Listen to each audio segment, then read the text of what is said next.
on this earth and in this life as human beings, we will navigate the dark abyss. How do we do so? From a place of wholeness, aware of our capacity to be self-sustaining and to produce the energy and the light that we are needing, aware of everyone's capacity to do the same.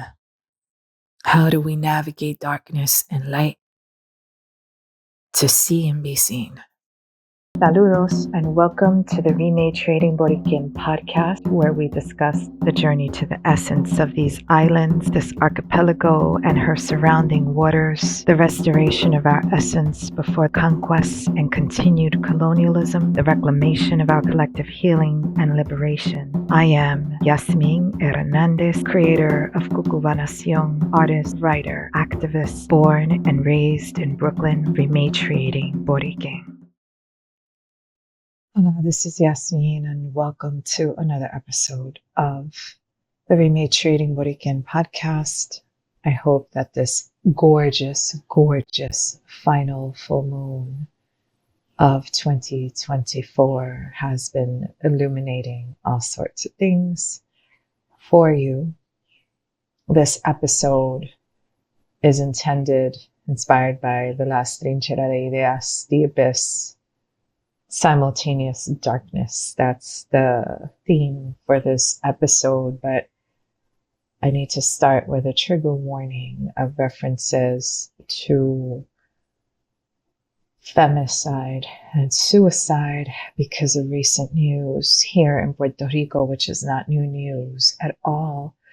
Wanted to include this for folks who need it, as I open with a commentary and then venture into the planned reflection on the abyss of our archipelago as a metaphor, as a meditation on darkness. I'm recording this on the morning of the full moon, the last full moon of 2024. I am recording an episode on darkness on the brightest night.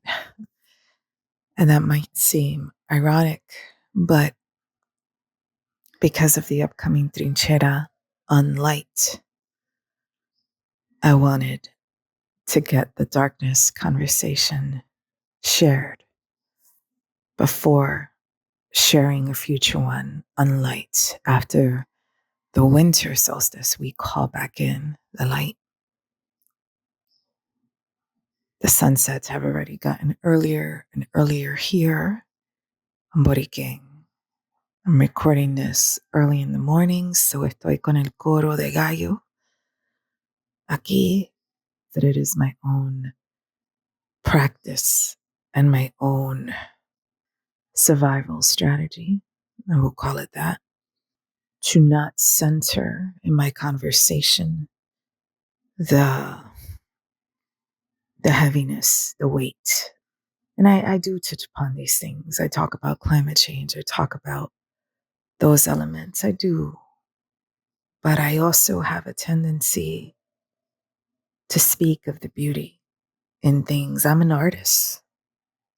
And I'm an artist who was born and raised in a dark place and a dark time.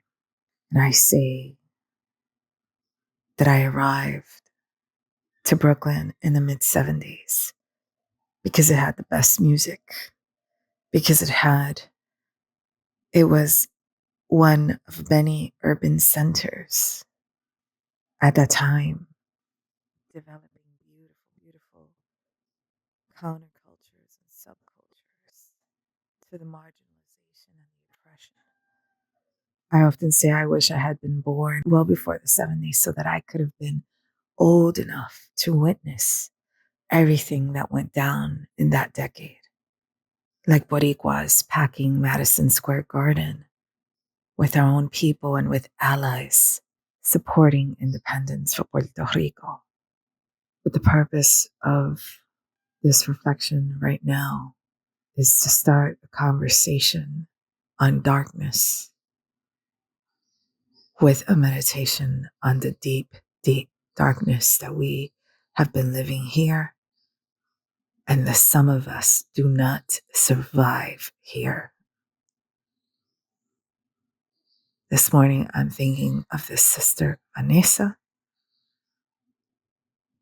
another sister, young, bright, beautiful sister lost to femicide, and another of many cases where her life is claimed by her male partner, who then takes the weapon against himself.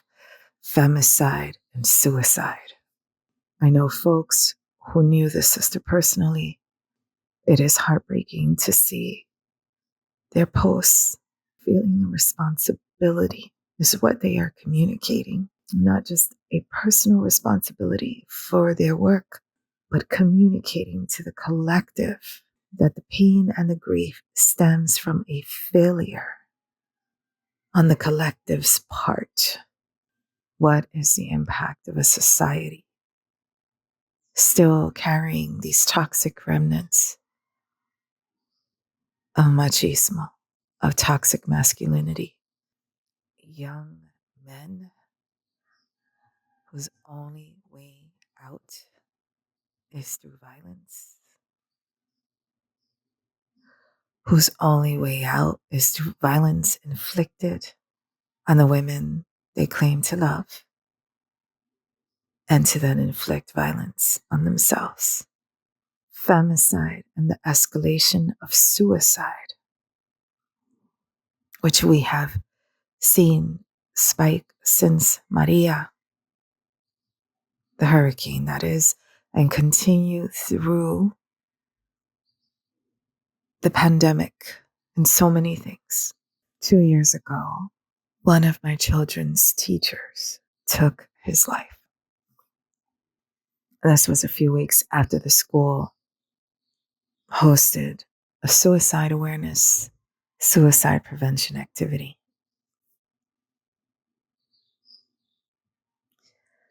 I was paralyzed because I did not know at the time how to speak to my children about what had happened.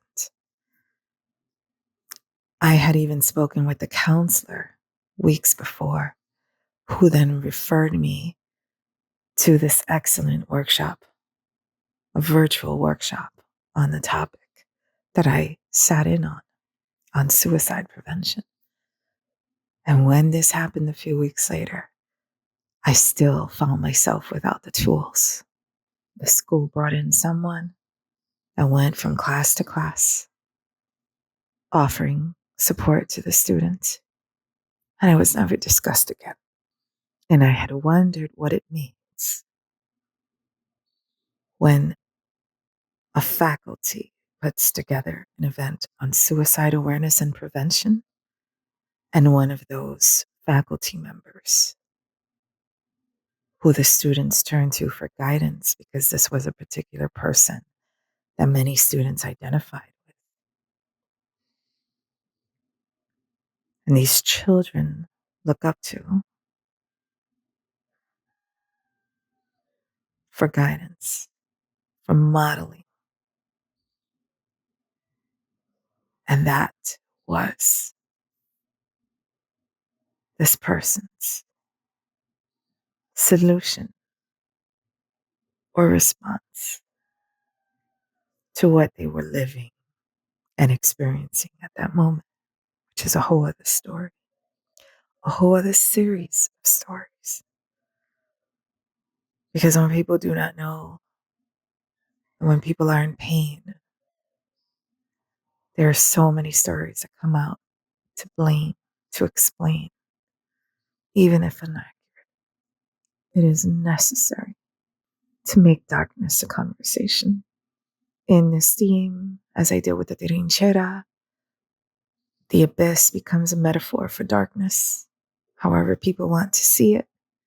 Darkness as a confusion, Darkness as the absorption of all things, of all rays of light. Many of us are overwhelmed by our difficulty to see through darkness, to find a solution through it, to find the clarity of which path to take, which step to make, which decision, which action. Darkness as this sense of loss, this sense of being lost through that darkness and not finding your way out.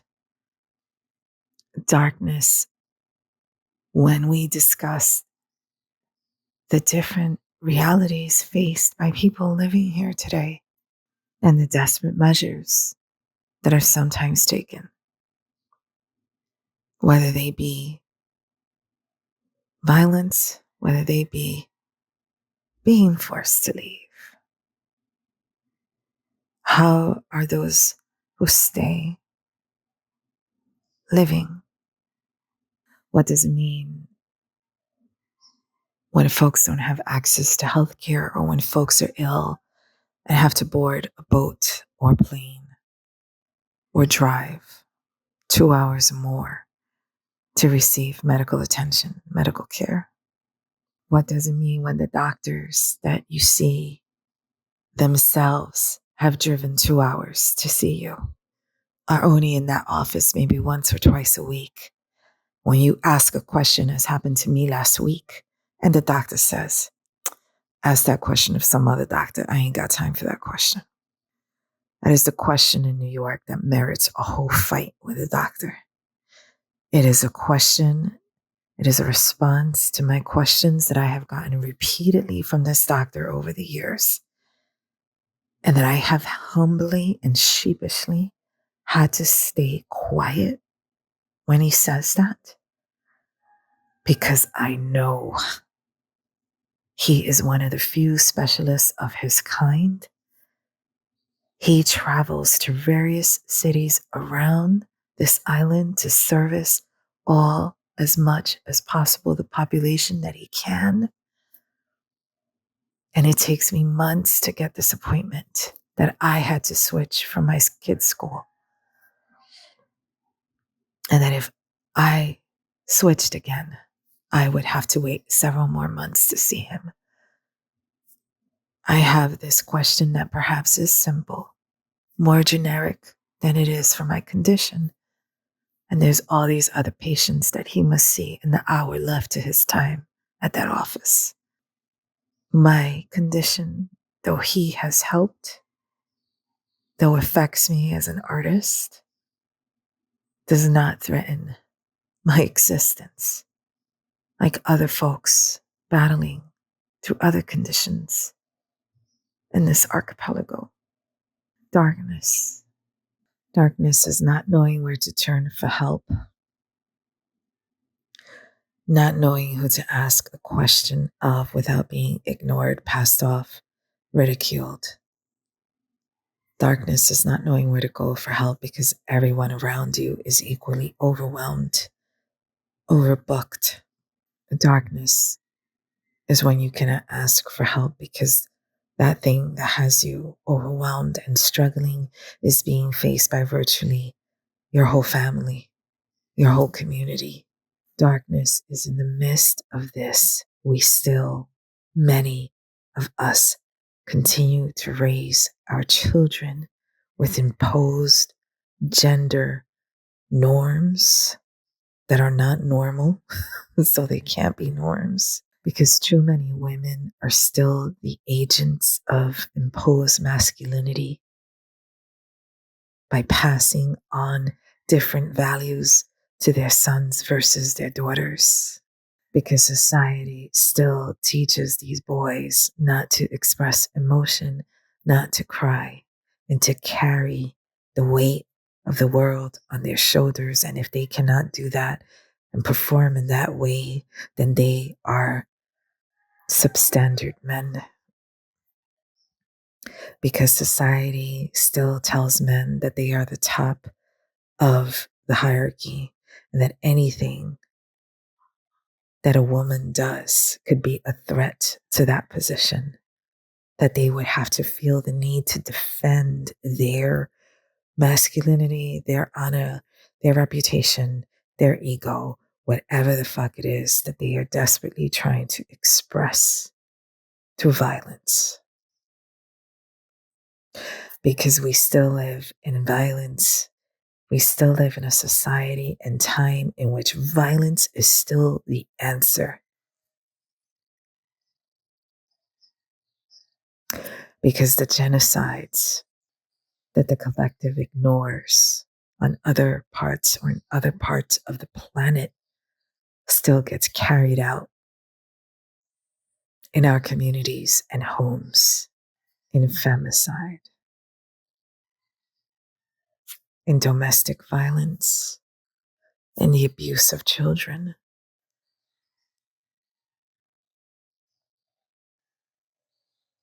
Some of us go around leashing our darkness onto everyone.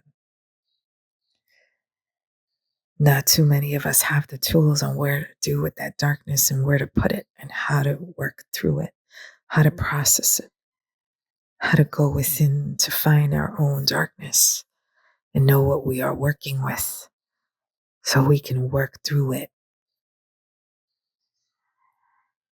and heal it, understand it, so that we can provide what we are needing to curtail it. Some of us have our darkness running the show for us. Some of us are bullying our loved ones, our families, and others to handle that shit for us. Some of us go out into the world and unleash our fears on everyone and everything. Some and most, I would say, of us are raising babies in it.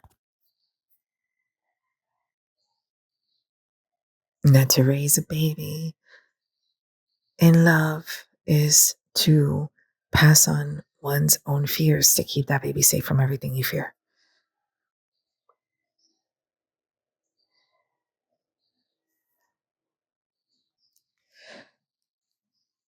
And if what you fear is the darkness that you haven't searched within, that you haven't helped yourself to heal, then all you're doing is passing on generational trauma. All you're doing is raising your children with your own deficiencies and vulnerabilities versus passing on the strength, the strategies of how you have sought your own healing, your own liberating.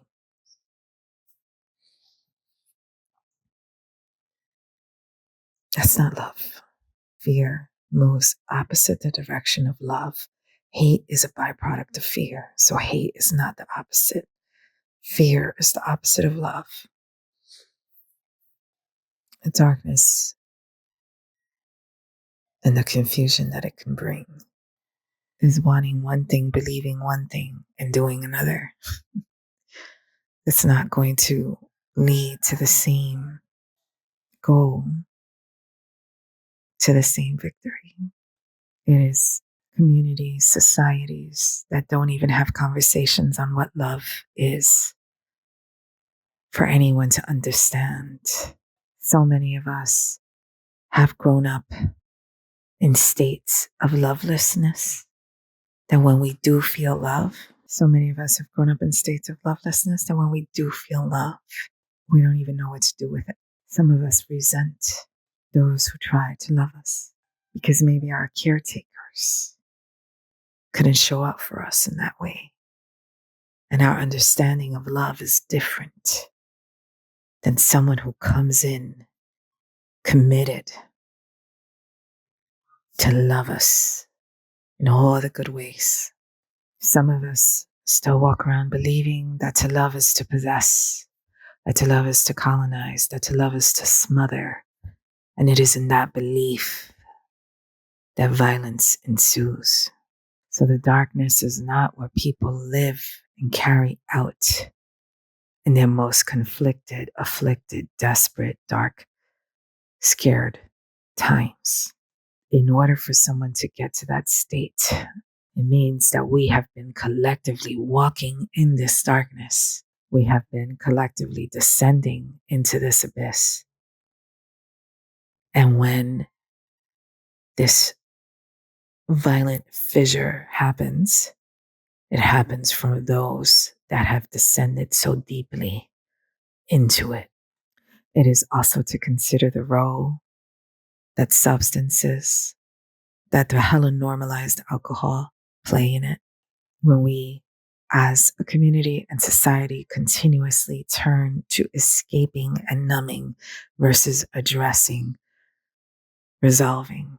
It is something that our people live on both sides. I realize I'm speaking this in English. Everything I recorded for this episode has been in English.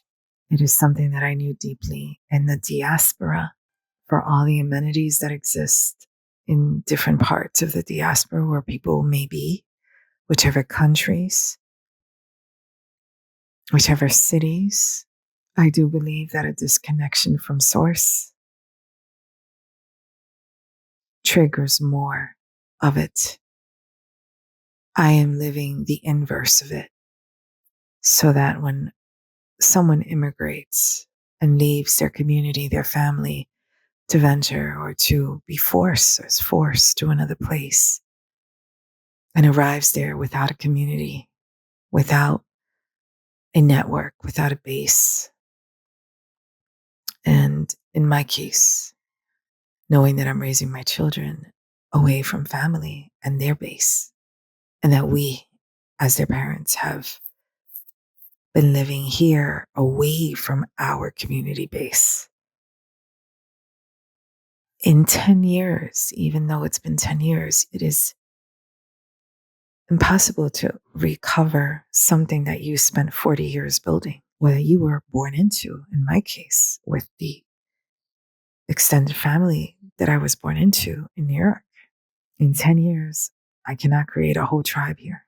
And though I do have my community and my friends, and I'm very grateful to them, they're still mine. They're not always my children's.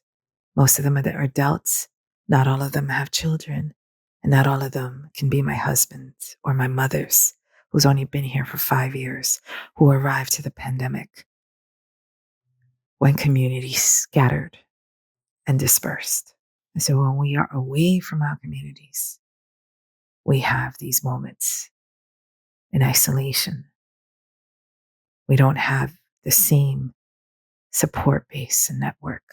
This moment of intensity, this moment of, corporate capitalists ravaging, this moment of disaster capitalism and following all these disasters that seem to exist as a perpetual thing, that their effects are sustained by substandard services and incessant power outages that keep us always in the fucking dark. So darkness is symbolic, it's literal, it's also natural.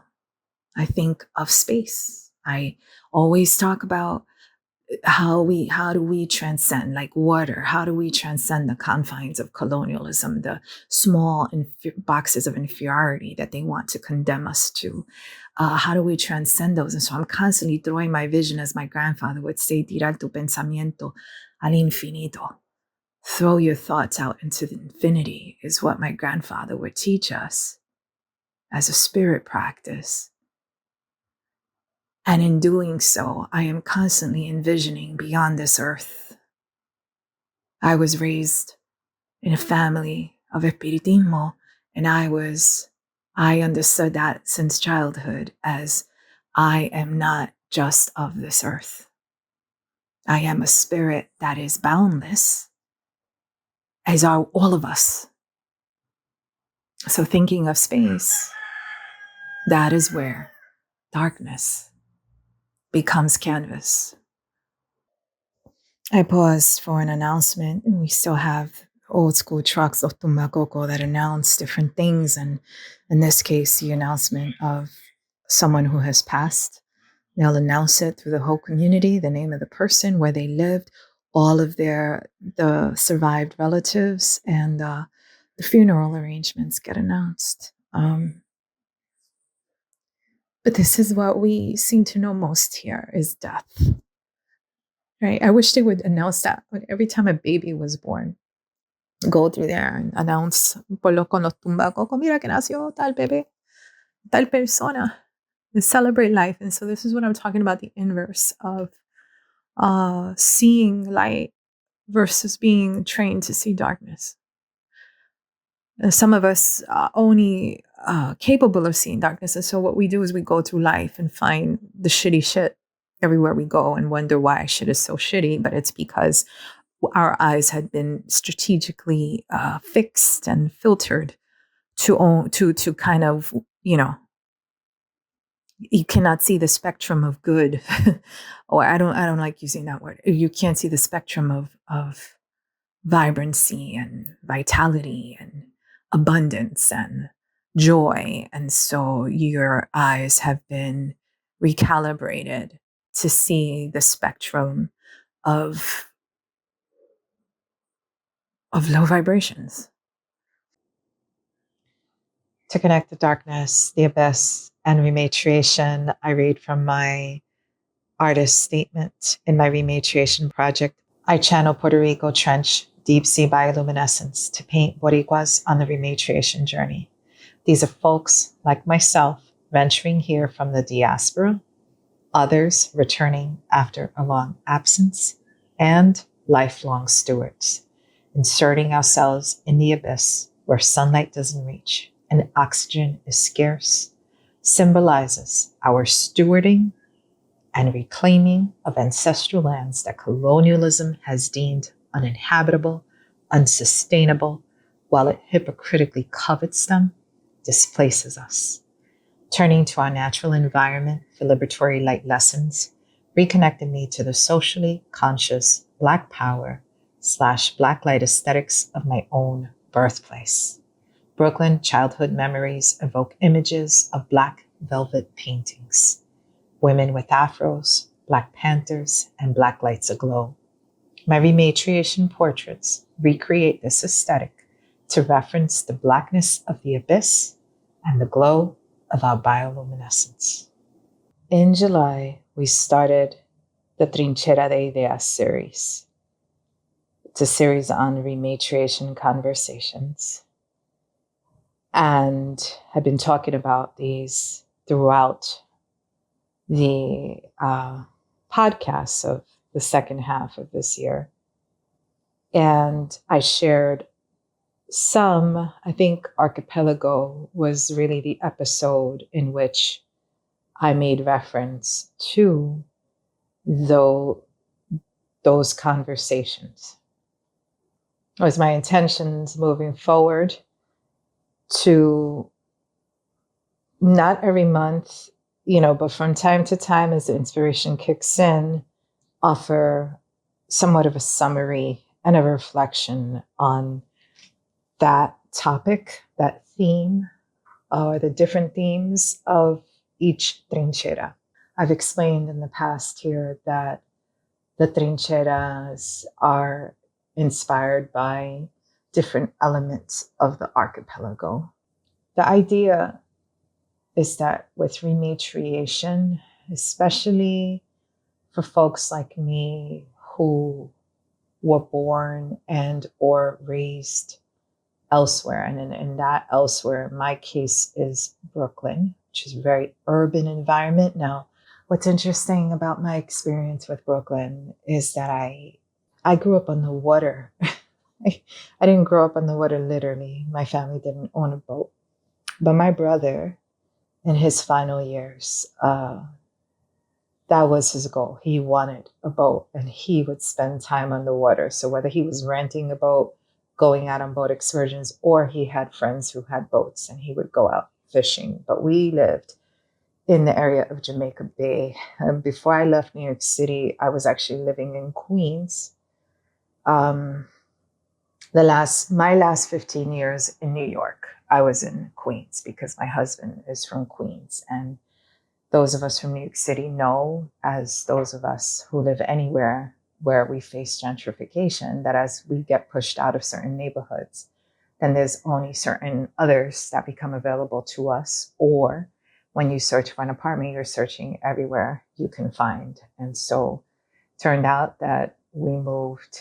When I returned from Philadelphia after living in Philly for 2 years, returned to New York City, the apartment that we found, where we searched all over the place, happened to be in Sunnyside, Queens. From Sunnyside, we moved to Elmhurst, and from Elmhurst, we moved to Ozone Park, Queens, which was literally across the border. I may have said this before. I share this story all the time. I grew up in East New York, Brooklyn, which is a community. It's like the last community in Brooklyn on the Queens border. The other side of that border is Queens. So from bordering East New York would be Woodhaven and Ozone Park beneath it.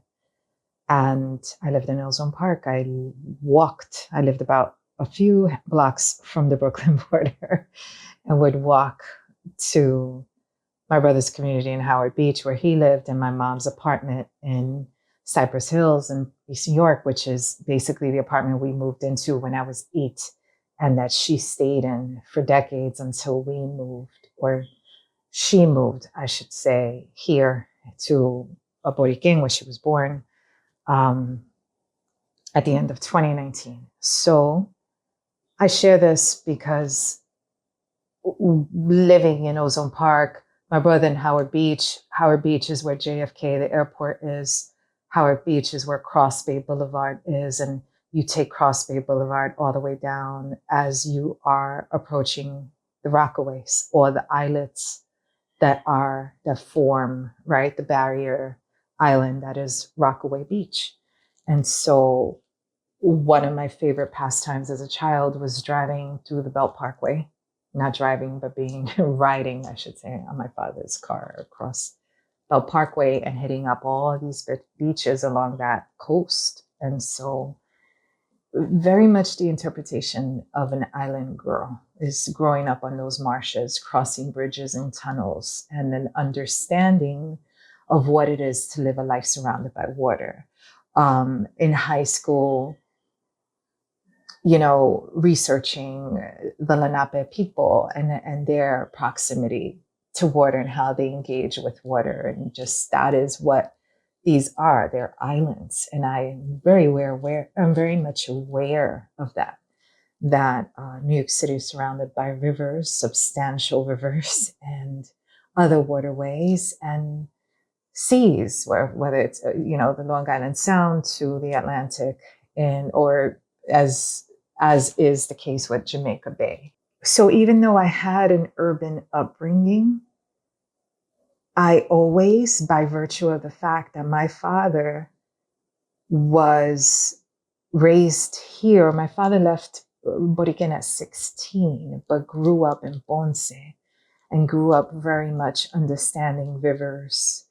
And when we moved here, when we would visit here, he would make it a point to take us to the beaches. And his relationship with the water was one that he fished constantly, and probably is the person responsible for planting that seed in my brother. My brother, in his final years, very much sought solace and consolation and healing at the water. At the sea in particular. And so I grew up between concrete and water. That was my upbringing in Brooklyn, when we had the possibilities in the warm weather to engage with the water, we did. And that was very much my father's doing. And my father and my mother were very instrumental in they had like this whole synergy in how they fished. My father would fish with Budweiser bottles, brown Budweiser bottles. He would buy the fish line, wrap it around the necks of the bottles. Y tenía las pesas y esa cosa, y así él pescaba, y también pescaba cocolía. En Ponce we say cocolía for crab. Él tenía la jaula that he would make out of, I don't know, whatever wires. He would make these cages or traps for crabs. And so this is how I grew up. Mommy was not, still isn't too much into like being in the sea.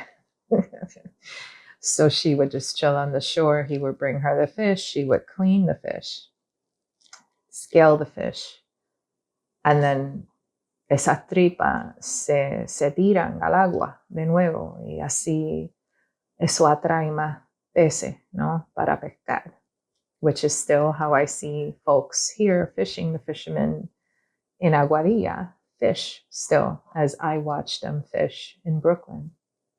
Grew up eating a whole lot of fish.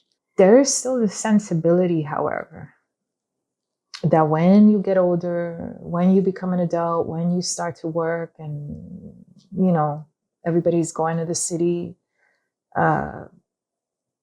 most people commuting to the city, being on subways, working in these concrete steel buildings, glass, you go como que alejándote from that essence, like feeling a little further removed from the essence of nature, of the waters, of their rhythms, of their patterns, of the fish. And that separation has an impact on our psyche and our own essence, our own physical embodied essence. So with that said, it is important to talk about these different elements of our archipelago, whether they be freshwater, saltwater, los montes, the mountains, different aspects of our environment that offer medicine, that offer wisdom for healing, that offer these avenues to connect to our ancestral essence and to remember that ancestral wisdom in our bones, to bring that back up to the conscious memory. And that's why these conversations are about these elements, right? Like my early experiences in conversations around Puerto Rico and were very political based. They were about colonialism and all of the things that the US has done to Puerto Rico. And that eso fue mi base, esa la base, and I still have that and I still carry that and I live that every day. And so I'm very much aware of those things. But I think at this point in my life, what I'm particularly interested in es como que ese proceso de rescatar. Like, how do we rescue this ancestral wisdom that so many of us have been separated from? When we think about decolonial work or the work of decolonization, both those, decolonial work being a more broad, expansive, holistic approach. Some people will call it re-indigenizing. All the ways that we reconnect to our original selves. So that when we focus on decolonizing, on the political process of what it is, decolonization, then there is a tendency to center always colonialism. That conversation is being framed within a colonial context. All the things that we have lived, all the atrocities, all the injustices, all the strikes against us, and all the ways that we need to battle against the colonizer to achieve this liberation. And within that framework, what I personally find is that we get lost. There's little to turn the lens back on ourselves. And when we are living in that, I call it the ping pong state, which is this ball bouncing back and forth, and you're watching how they're going to hit the ball and where it's going to land for you to decide how you're going to hit it back. And it becomes very reactionary. And I'm very curious because of my family's spiritual legacy and my particular spiritual beliefs. I'm very interested in the idea of free will and in the idea of sovereignty as people, as humans, as spirits embodied, so that everything that we do as a collective is not informed by what the colonizer has done and is doing and will do to us. It is how to reconnect to who we were, who we are, and who we want to be, to better understand how to step into that and how to become it.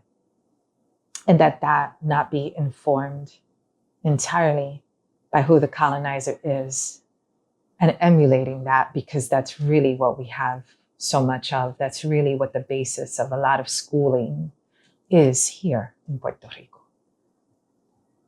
So when I moved here, what I found is I felt immediately isolated. I moved to a part of Puerto Rico that I didn't have community in. I knew few people down in the areas of Mayaguez and further down, and I moved to the Northwest where I knew virtually no one and had to start building community from scratch.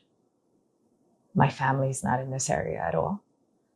And so not having that community, that cultural community, that activist community, that community of struggle that I had in New York City, that I had in Philadelphia, what I immediately found in that silence and stillness was that the land was what became the community. The land immediately began speaking. And so, just as recently as yesterday, we'll go through these points or periods where we're like lamenting everything we've been through. Oh my God, we were so alone. Oh my God, and the kids don't have the community that we wish they had. And oh my God, and then the pandemic. Oh my God, and then the earthquakes. De vez en cuando we fall into this little pity party that we do for a brief moment in time, and then we try to get back to life. But when I think of it in the perspective of this that I'm seeing and today, then I also trust that it's with good reason, because I could sit and literally study the land and listen to it. And that is what inspires the way that I frame the interviews for the Rematriation Project, the interviews that I do in the studio sessions at CucubaNacion in Mayaguez, which are the interviews that inform the portrait series, which are the questions and the answers and the conversations that inform and that inspired, I should say, what became the Trincheras de Ideas series, still unfolding. These are conversations that are meant to be deeper contemplations, deeper exchanges on things that were arising in those one-to-one interviews, to then give a more collective format for folks to come together and exchange wisdom, strategies, tools, medicine. In this perpetual pursuit of perfection that we live, we navigate this world in this expansive abyss. I think of the times that I walked out into the world at my most vulnerable, in my darkest, hardest times. And what I am very clear on is that in those moments, I became a magnet. I would find pit bulls, dito no offense to that breed of dogs, or say wolves or any number. Choose a mammal that would sniff you out. In people specifically, looking to extract from others. And when we go out into the world in a vulnerable state, which we all do, but there are ways that we could be vulnerable from a place of wholeness. From wholeness, we could choose to be open and receptive. And that is always a vulnerability. But without vulnerability, you can never have intimacy. It's not that we seek intimacy with everybody. And I'm not talking about physical intimacy. I'm talking about the capacity to see and be seen. There's something about walking through that dark abyss, knowing that you are hurting and desperate for someone to see you, to validate you, that makes you open to this darkness. Yet, as social beings and emotional beings, there's never a time, there's never a life where we could walk out whole, secure, confident 100% of the time. That wouldn't be human, and that would not be Earth. So into all of our lives, these moments must fall. But what I find so fascinating about the actual abyss and the deep sea, and the places where sunlight does not reach, is these animals' capacity to produce and emit their own light and to work with others symbiotically, and interdependence where they rely on each other's light or use light to communicate, where some organisms use other organisms in their own bodies and certain organs to create these luminous parts of themselves. The lantern shark has a bioluminescing abdomen that allows it to light up the seafloor, to find prey, to hunt. But those luminous organs are only under its body. And what that means is that it cannot be detected from above, because from above, in the dark abyss, it is dark and cannot be seen. But it uses light strategically to hunt for its own food. How do we use light strategically?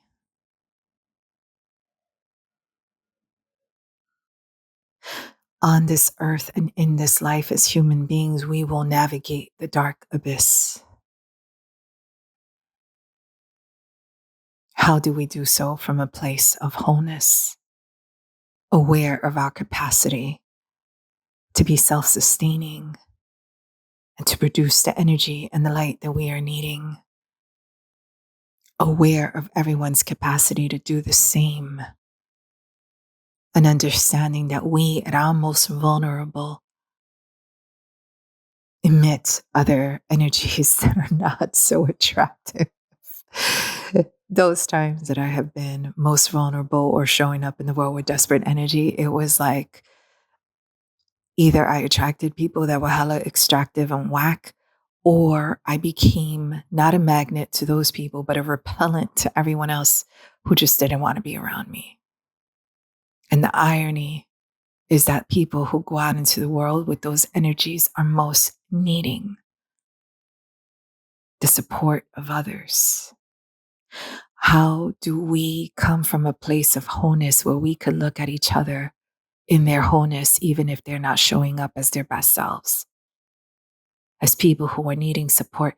And how do we provide support without feeling like something is being taken from us, without always feeling like we are in danger? And we can be discerning to know if we are indeed in danger, or if it's someone from our own peer group or community or family that is just really struggling and needing some support.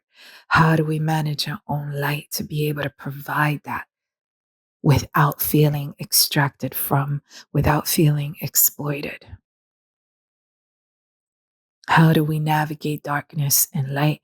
How do we navigate the shadows and the light to see and be seen in a way that is safe,